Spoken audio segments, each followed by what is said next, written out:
In May of 2020, most of us were just starting to get more and more familiar with Zoom. Now, we'd been using it for a couple of years to record our early podcast before we built our studio, but only the audio piece of that. Our neighbors were building a house not even a stone's throw away, so I started recording the podcast in our basement mudroom, which insulated us and you, our listeners, from the construction noise that was right outside. Since we were only doing audio recordings, I figured the look of the room doesn't matter. So I went strictly for sound. I draped blankets over the closet doors and hung it on the walls behind me to create a better insulated sound, which essentially left me with a 3 by 3 foot area to stand during these interviews. And then it happened. As we got ready to record our biggest MVPs we'd ever had on the podcast, the creators of the Stages of Change model used throughout so many professions, coaching, counseling, healthcare, business, you name it. The Prochaskas turned on the video. I froze. My brain ran through all the potential issues about the hanging blankets behind me, the fact that I was practically in a closet doing this recording, you name it. But in the end, my brain also tuned into the fact that this was the Prochaskas. This was the creators of the Stages of Change model.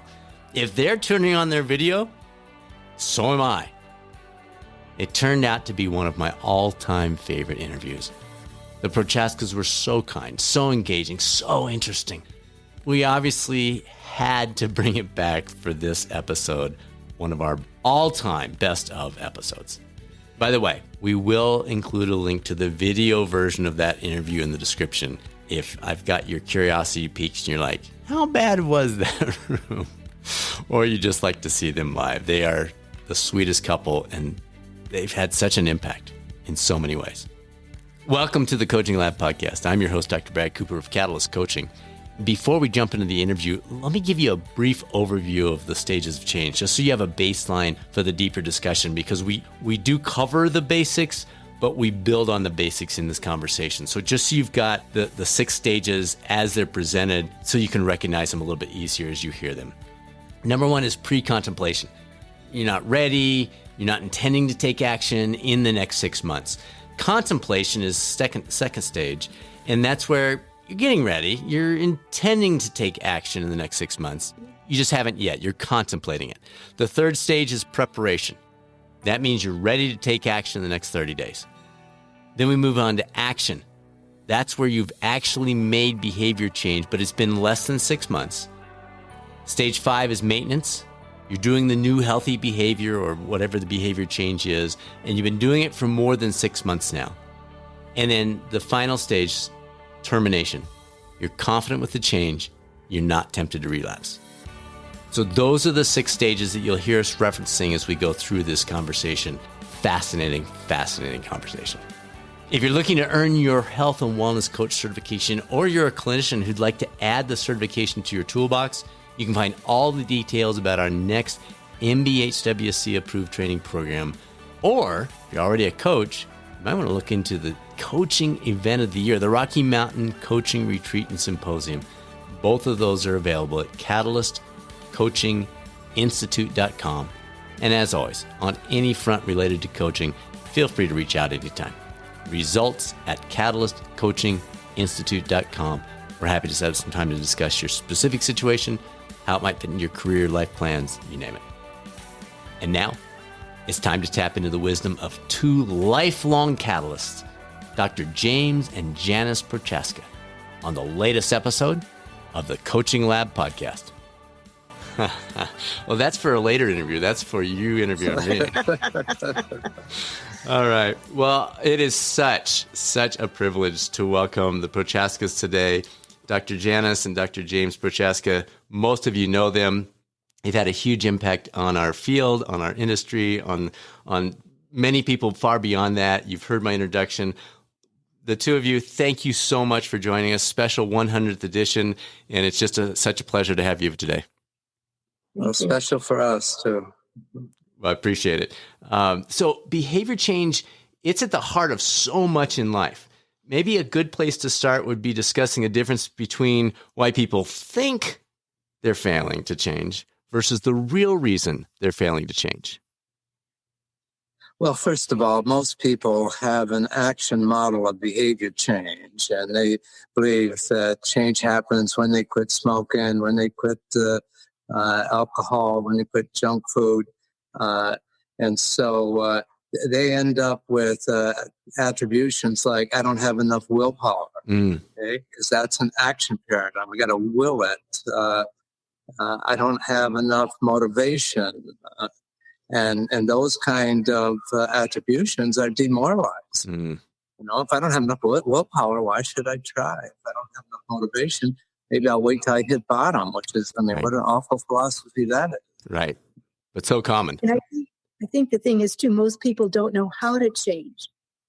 And that's what we've really been working to help people to learn how to change. Well, that's the exciting part about the stages is it literally gives you those steps. You don't have to guess anymore. You can literally say, where am I? Okay, there I am. Now what is the next piece of the puzzle? Yes. Yeah. And what's great about it, it's inclusive. 40% of the people with the biggest risk behaviors are in pre-contemplation. Yeah. But most programs leave them out or exclude them. Yeah. And you can get a higher rate of return if you just stay with the 20% that are most prepared.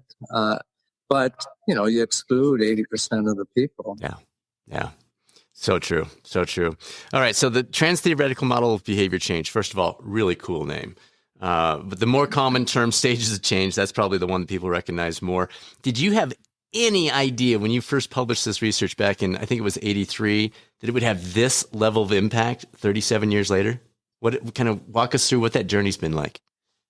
Well, believe it or not, as soon as we discovered stages of change, just interviewing like 50 ordinary people, I grew up in a factory neighborhood and I knew the wisdom of ordinary people. But what I had been working on was how could we take this fragmented area of counseling and psychotherapy that just had so many different approaches, how could we innovate the processes of change that are used? And when we heard that with our third ear, it's like, whoa, this is a new paradigm. This is going to be a scientific revolution. So, and then it's like, whoa, the anxiety, not the burden of responsibility to make it so it's available to people. Wow. Jim was interviewing people who had stopped smoking on their own. And when he would say, well, what were you doing? What helped you? And they said, it depends. It depends when they were in the process of working on changing it. Yeah. So like we would say, did you reinforce yourself for the steps you were taking? He said, yeah, that's more when I was quitting. Did you take and look to understand more in terms of about your smoking and all? Well, that was early on. And so, again, listening with the third ear of a clinician, we heard them talking about stages. And then it was like, that's the missing link. That pulls it together. Wow. So you did have a sense right out of the gate. You felt like this could be something that will help for generations.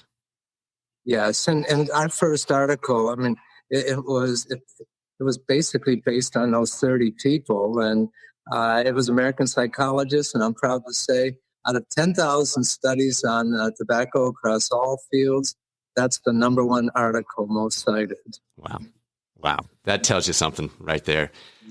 So we provide our listeners with a brief overview of the 6 stages of change from your book, and I've got it right here, Changing to Thrive, during the introduction. So they have the foundation, and they can rewind and hear it if they're going, wait, what were those again? Are there common misconceptions about one or more of the stages that now might be a good time to help clarify? Yes. One of the most common is that people in pre-contemplation don't want to change. And when you look in terms of, millions of Americans try to lose weight too many times in too many ways, their history says they want to change, but they get demoralized about it and give up on it. With contemplation, they'll be seen as procrastinators, just putting it off, someday I'm going to change kind of thing. Well, they're characterized by profound ambivalence. the pros and cons of changing are absolutely tied. And, with Wall Street, and so they have real doubt. Is it worth it? Is it not? But when you talk about Wall Street, if you have doubts, you don't act, you don't invest. And so, again, it's like attributing to them things from an action paradigm that they're making the mistakes about. But once they start to learn and they get that, we say the first thing you have to change if you're going to change your life is change your mind and change your mental model. If you have an action paradigm, that's going to get in your way a great deal. And once they get it, it's like, wow, how come nobody ever taught me that? Wow. I think, too, what can happen is that a health coach, once they get their person they're working with to action, figures, got my work done. And the reality is that there's a lot of work that needs to happen to stay in action. And the importance of really working hard for at least 6 months so that you can get to maintenance. So there, the coach really needs to stay with the client and really help them use the processes of change that are important to use when you are working to stay in action. I love that you brought that up, because so often we hear from coaches, well, do I work with someone for a month? Do I work with them for 3 sessions? And our model has always been it's a relationship. It's a lifetime. You may work with them for, in some cases, it might only be a year period, but oftentimes it can be 5, 6, 7, 8 years, because life's a moving target. And so it's encouraging to hear you talk about that process and the time it takes and those kinds of things. So interesting. You've spoken about the inaccuracy of the 21-day myth. We always hear that especially around January and New Year's resolutions and all, in terms of habit formation. And as you just said, Janice, it's probably closer to 6 months. 21 days makes for a lot better headline. Why is it, or how did you discover that the 6 months is so much more accurate than the 21 days? And does anything of value really happen in that first 21 days? That 21 days comes from research John Norcross, former student myself, did on New Year's resolutions.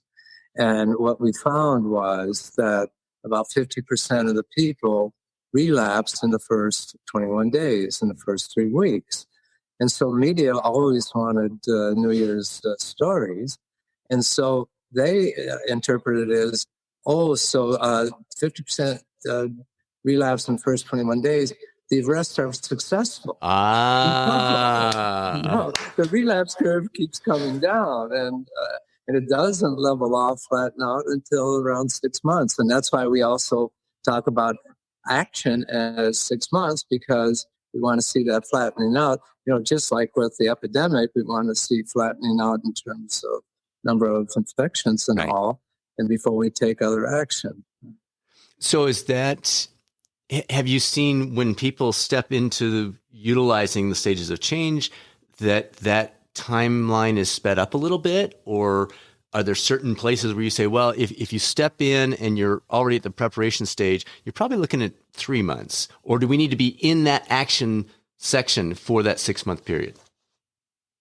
Well, the 6 months, is a guideline, and sure, because in terms of with the flattening out. But yes, I mean, people typically we're not encouraging people to go to action unless they're in the preparation stage. But yes, some people can move more quickly. It's like yourself as an athlete. The more effort you put in, the faster you can get through it. But we also don't want people to feel like they're being pressured, more quickly to get through it. And so it's there is an arbitrariness. But when we say, okay, like cholesterol, what level should we have? Well, that's arbitrary, but it's a guideline so that, and we use this kind of thing. If you were going through life-saving surgery, would you give yourself 6 months to recover? Yeah, exactly. Okay? Think of this as life-saving behavior change. And would you look for support from other people, right? And would you look to do what you can to recover more quickly and more easily? It's a great example. Okay, so as you're talking about this, I mentioned Susanna, our chief learning officer. She's the one that knows this so much better than I do. She jokes about certain people seem to race through, and she'll sometimes joke with me about Brad, this is your issue, where you just like are, boom, the pre-contemplation, the contemplation, the preparation, and the action are all like squeezed into 12 minutes, and then all the time is spent on the action, the maintenance. Do you see the different, almost like personality styles come out, or backgrounds or histories, where some people, they sit in that pre-con phase for a really long time. Other people go from 1 to 4 in a matter of a minute, and then they spend a bunch of time on the last 3. What, any patterns with that you can give us some insights on? Well, I mean, typically, the biggest challenge we find within the stages of change is to help people get out of pre-contemplation. Okay. The action model says the biggest problem is relapse. But what we find is just moving out of pre-contemplation, that's a small change, but it becomes a big change later on. Gotcha. And tips on that? I've got a question a little bit later that will touch on this, but just some guidance on, because some people are told if they're in pre-contemplation, you just wait until they're ready. And you would say, no. So any tips for that person that is in that pre-contemplation phase, how somebody can help them? Well, first of all, unfortunately, the free quit lines for smoking, they're action oriented. Right. And when you call up, are you ready to set your quit date in the next 30 days? If not, call me back when you're ready. Right. Well, thanks a lot. Right. I mean, so tell me in terms of the question. Just, how to help somebody who's in pre-contemplation. And I think one of the things that we often say is wherever you're at, we can work with that. And it's okay that you're in pre-contemplation. And what we would like you to just consider is what your life could be if you weren't smoking all the time and you would become a non-smoker. How would that be different for you? And also to think in some of the advantages of not being a smoker. Yeah, the latter. What we know in the meta-analysis of 125 studies of 10 countries, 9 languages, that the pros of changing need to go up. And so we might say, share with me, what do you understand in terms of the benefits from regular exercise? And typically they'll give 5 or 6. And then we'll say, there's over 60 scientific benefits. Wow. And I wonder if you would take on this challenge. See if you can double your list between now and the next time that we talk. Okay. So you're not giving them the list. You're not saying, here's the 60 reasons. You're asking them to start reflecting on those. Right. Now, these days we could say, well, you could go to Change into Thrive and you'll find exactly. You could check which ones are really important for you. And then when you check those, later on, you can use them, This week I'm walking for my heart. Next week I'm walking for my depression. And then I'm walking for my grandkids. Right. Beautiful. Love it. So the reflection piece, that's a big deal. That's a big part of especially this pre-contemplative stage is reflecting on my life, what I'd like it to look like, what it could look like, those kinds of things. Anything else you can flesh out in terms of reflection? Oh, I think becoming aware, and one of the things we'll share with them is becoming aware that change is not action. Change is progress. And when you double your pros, you're progressing. You want to have feedback with that because, otherwise people can get demoralized in terms of if they're waiting until they take action, it can be hard to keep them with us. Right. I mean, we know we were able to predict over 90% of the dropouts from psychotherapy with therapists that were not stage based, and it was that they were in pre-contemplation stage. So talk me through that a little bit. It's fascinating. So you can literally predict 90% of the folks that will drop out, and this was in a counseling setting, but it would probably be just as applicable to coaching based on the route that the counselor was taking, basically? Or based on where that individual was in those stages. Yeah, if they weren't seeing benefits, okay, if they weren't getting reinforcement, feedback. Hey, congratulations, you've doubled, you're progressing. It's like seeing your cholesterol come down. You don't expect them to go from 300 to under 200, right? it's a gradual kind of thing and that kind of progress. Otherwise, they'll discontinue the medication, just like they'll discontinue the coaching. Wow. I love what you're talking about. Change is not action. I'm like double lines here. Change is progress. We have a little saying we call hashtag better than yesterday. And it's the same concept. The goal is not to become you. The goal is not to become me. The goal for me is not to become Susanna. The goal is for me to be just a slight bit better than yesterday. And that's what you're talking about. Change is progress. That is so good. Were you going to say something, Janice? No. Okay. Thought I caught you there.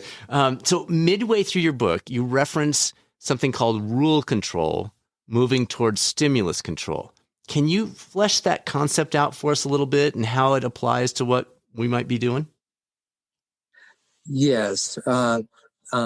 Rule control, when we're dealing with somebody with a long-term habit, or addiction or compulsion, but, habits, it's really under stimulus control. Okay. It's like automatic. I mean, I know with myself, if I had ice cream and potato chips in the house, they were not going to last long. Okay. So I had to take, and what's the stimulus in terms of what we'll eat? Most common stimulus for us is what's on the shopping list. Yeah. So if I take that away, then, but when in early on, the progress is more under decision control. Is it worth it? Is it not? Should I keep progressing? Should I put it off? And decision control is much weaker than rule control.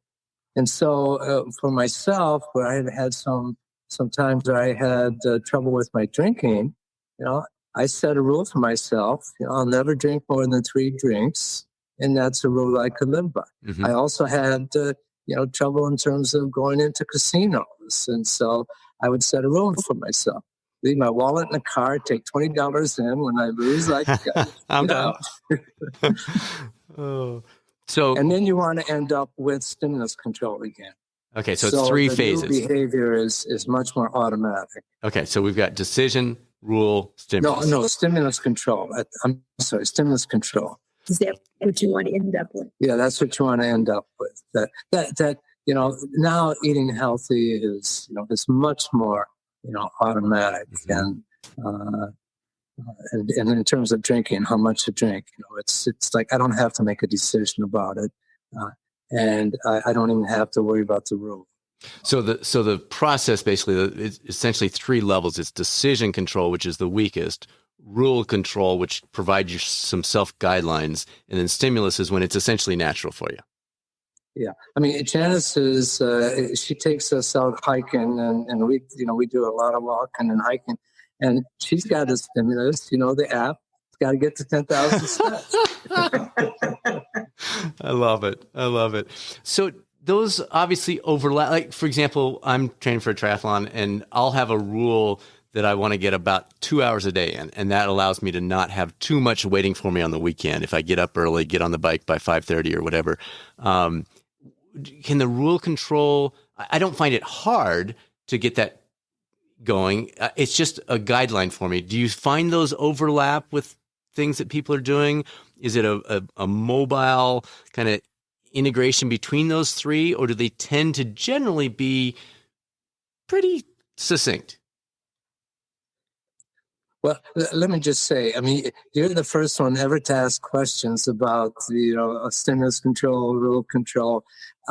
And just frankly, we have not done nearly the research on it. Okay. It's really interesting. It's more, let's say, a kind of a metric that helps us in terms of, so people just makes sense. Yeah. Yeah, because it keeps under decision control. Right. I'm in as much risk of going backwards as going forward. Completely. And decisions are really depending on the day and how stressed you are or distressed. Did you sleep last night? Yeah. I love that. Excellent. Okay, so this question might fit into the pre-contemplation phase, so you can tell me about it. But what about the person that you're talking to?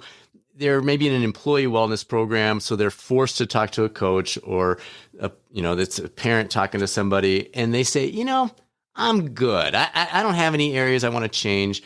for the coach who may be working with somebody like that, is there any value in moving forward or different questions you can ask to prime the pump a little bit? Or does this kind of create a brick wall, if you will, in terms of behavior change when they say, I'm good. I'm fine the way I am? Well, a couple of things. Oh, go ahead, Al. One is that we would typically give a person a health risk intervention, okay, not a health risk assessment. And that tells us where they are with like the big 4+1, the behaviors that account for the most chronic disease and disability and lost productivity, premature death. And so that can help us. And then it shows what stage we're in and can give feedback. So that's one of the tools. Yeah, with hopefully not being too sarcastic. Like one idea is, wow, you must be in the top 3% of our population. In other words, you don't smoke, you don't drink more than one drink a day if you're a woman, you walk 10,000 steps, you do some stress reduction about 20 minutes a day, and you eat 5 fruits and vegetables a day. Wow. You're amazing. Yeah, you're a behavioral athlete. That's right. But the other thing, though, more seriously, I do really feel that financial incentives can work. I agree. Can work for those folks. We have an article where we compared our clinical trials to the standards found from Centers for Disease Control across 55 studies for worksite, health wellness programs, and we then also had our case study where this was with a nationwide company, and they had financial incentives. In this case, it was, and health insurance is going up. If you participate, your insurance won't go up. Right. And what we showed is that they were outperforming the other, those 50-some companies by far, and they were outperforming our best results as well. We've also just completed a study where the financial incentives just produce outcomes that we've been trying to do for decades. So, and I like the fact you've got a PhD in performance science. Okay, well, what we do is, it's like you have your personal best. You can outperform your personal best. Well, now we're saying we shouldn't be worried about outperforming no treatment or a placebo. Can we outperform our best? Okay. And when we do that, then we know we have something really worth writing about and disseminate. I love that. So, and that fits perfectly. And I think that can prime the pump in a lot of ways. What about that person that just says, yeah, I'm overweight, or I don't walk much, or yeah, I know my cholesterol's high. I just don't care. Like, I'm just fine with life. Can you just leave me alone? Like, are we not even entering the stages of change here? They're not even pre-contemplating at that point? Or are there some things you can do in that case that might just help the process? Well, in Europe, they came up with a stage before pre-contemplation. They call it emotive, and we use that sometimes. That is without motivation. But I might say, my usual rule is I won't care about somebody's health and well-being more than what they care. Okay? But I want to let you know, I do care, and I'm not going to coerce you. I'm not going to pressure you. I will want to help influence you, and so I will respect where you're at. And if you continue to not want to change, I'll stay with you. I like that. I love that wording. I love that. That's excellent. Okay, so page 43 of your book, you state, and here's a little quote, our goal is to be a positive influence without becoming a negative source of pressure. That is so well said. I don't know if you guys spent 3 hours on that one sentence, but that is a beautiful sentence.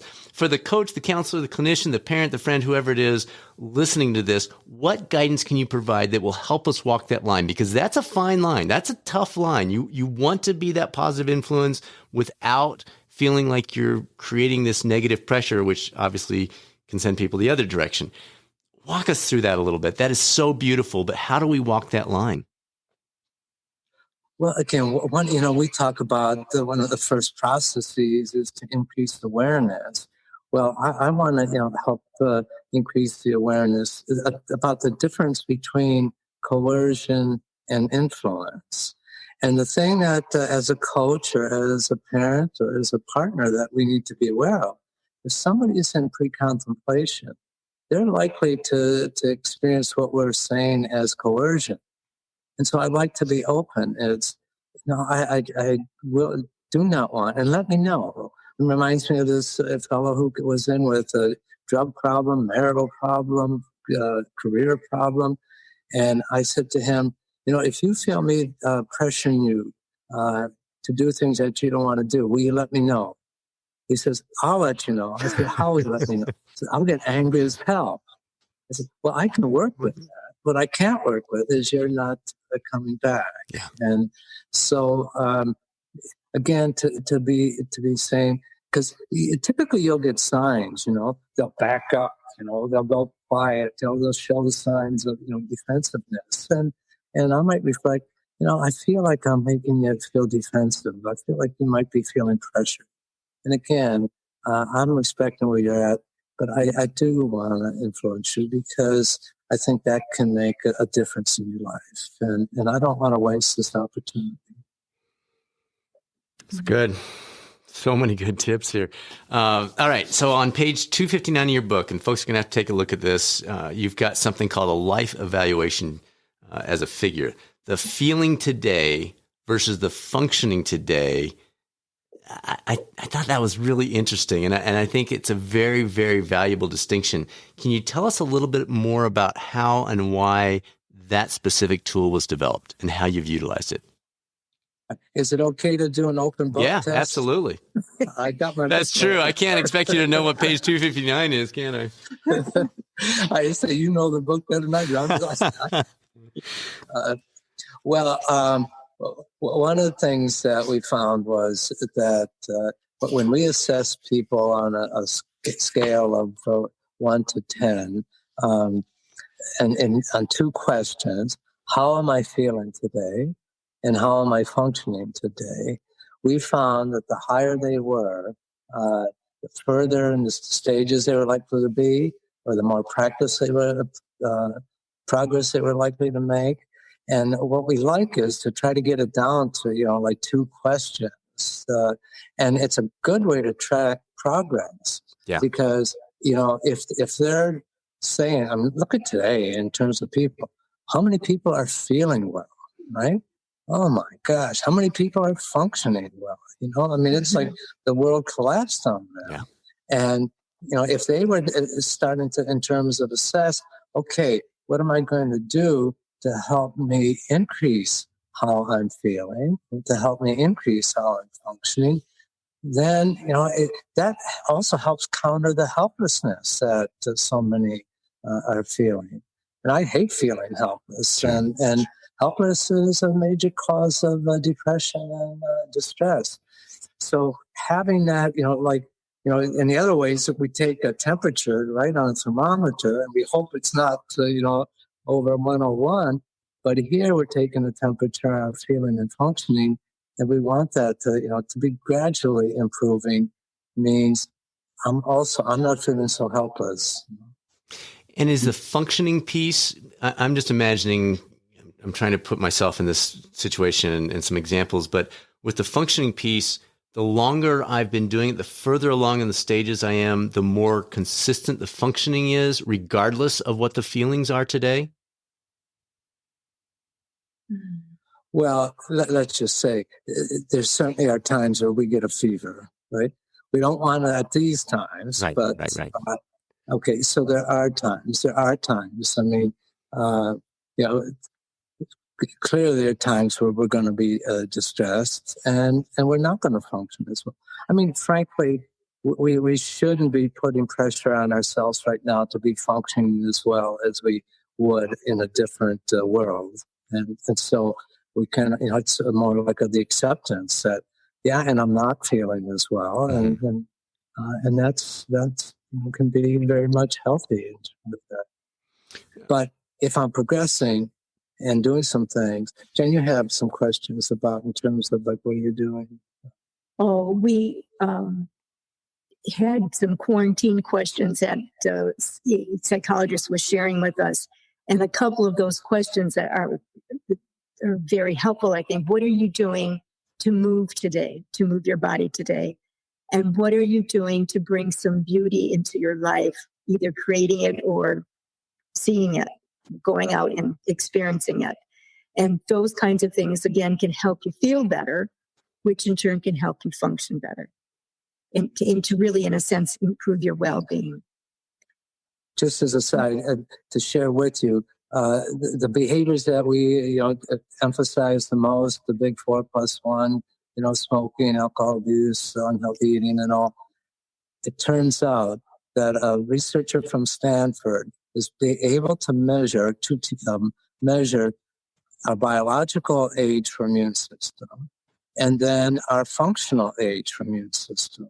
And so I could have age 60, and my immune system is like a healthy 40-year-old, functioning well. Or I can have it like an 80-year-old and more dismal. And what are the behaviors that affect the immune system? It's the same ones we use, for chronic disease prevention. Right. And which are so important right now to ward off COVID-19, to have a better immune system so that we wouldn't be as susceptible. But it also prevents more of the worst parts of the virus, because so many people have the virus but no symptoms. Right. And so it's more the sickness and the worst parts of it. Right. Because then your immune system is helping you to keep from getting to the worst. And it's why people with in New York, they found people had 2 chronic conditions that died. I mean, it was, the average. In the U.S., as Jan was indicating, 90% have 2 or more of the big 4+1. Yeah. And so it's like, that's why when she was saying, if this person doesn't have any of those, that's great. We should give them a trophy. Totally. So I'm looking at what we were talking about with the decision rule and stimulus control, and I'm trying to lay that over the top of the feeling today, functioning today. It seems like the more you are on the scale, if decision rule and stimulus is a scale, if we're further to the decision side of trying to make choices in our daily life, then the feelings are going to cause that to vary all over the place. Whereas if we're in the stimulus control, the feelings won't have as much of an influence. Am I hearing that correctly? Am I making that overlap accurately, or are they really very distinct? Well, no, I like that. I like that. Remember, you're quizzing me about stuff that I love having data when I answer questions. I understand. So then I got to turn to reason and feelings. But the further I am in terms of, in terms of stage, in terms of stimulus control, the better I'm likely to be functioning. If I am, really stuck on making decisions, is it worth it? Is it not? Like in literature, dare I eat a peach?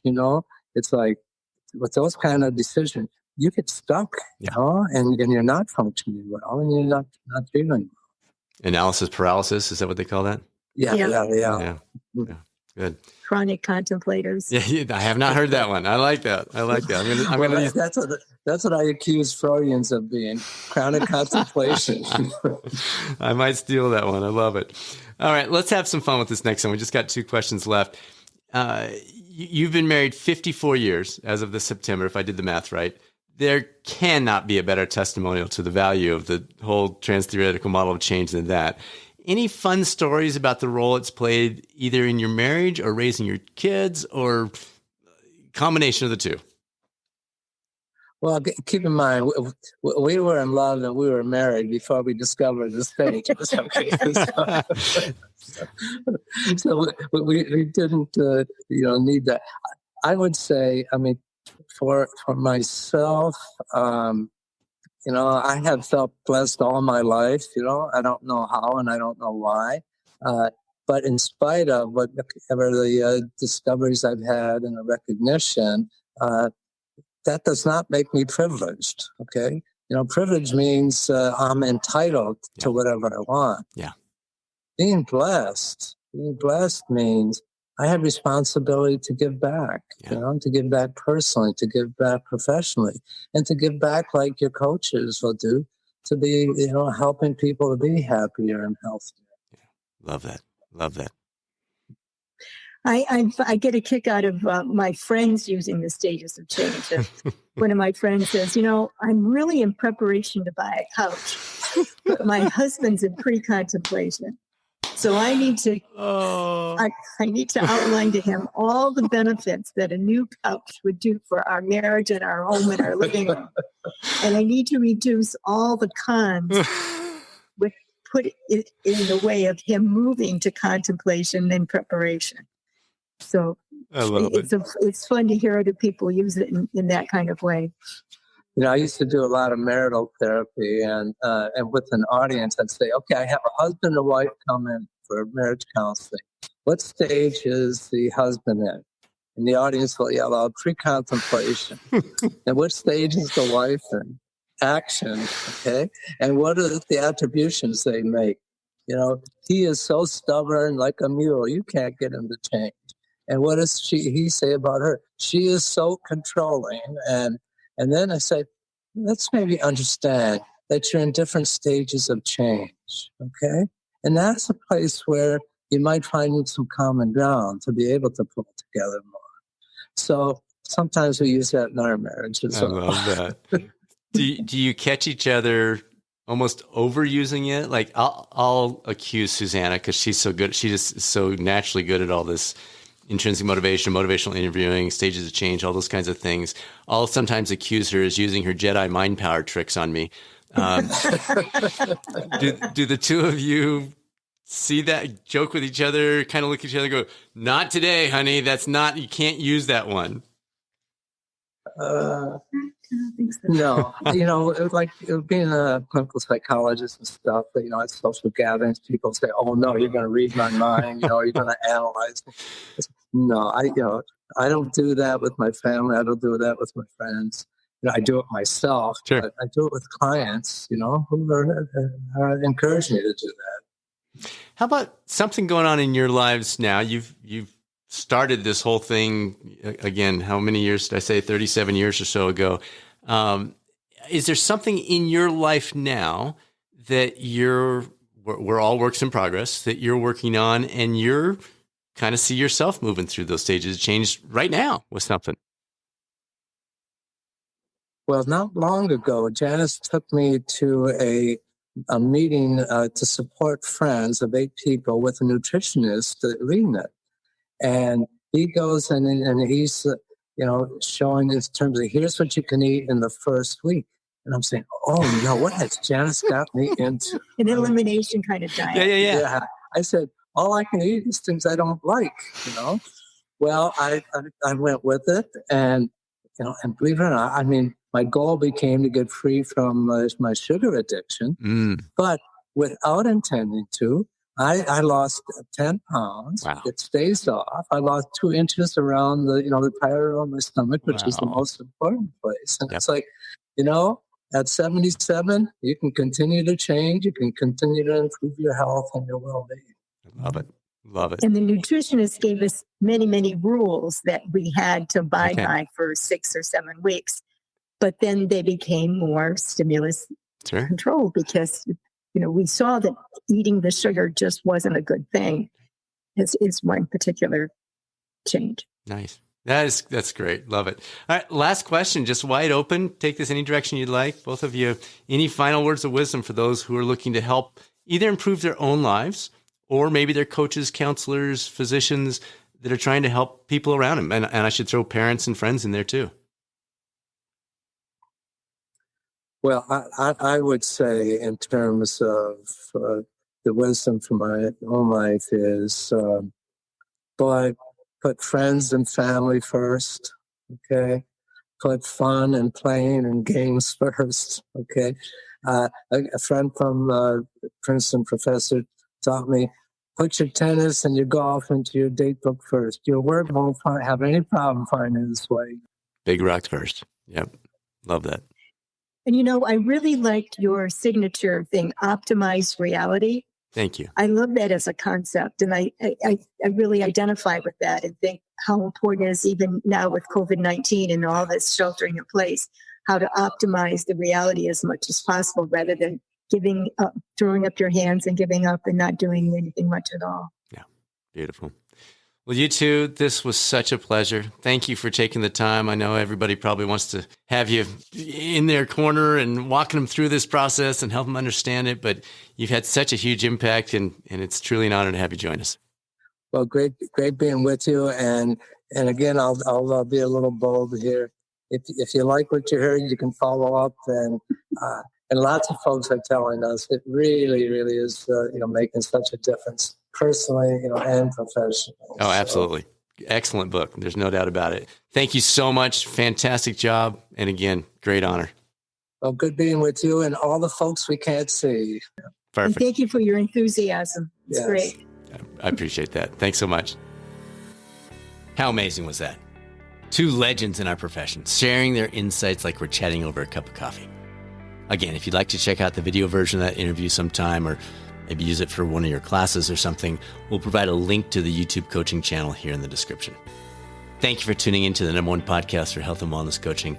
As part of the Catalyst community, we are here for you. We're appreciative you've chosen to spend part of your week with us. If you're looking to pursue a career as a health and wellness coach, or you're looking for more resources as a health and wellness coach, and you want to talk through any of those elements, please reach out anytime. Results at catalystcoachinginstitute.com. We're always happy to set up some time to talk about you, your career journey, where you're questioning directions, whether it's the right fit, all of those things. And now, it's time to be a catalyst.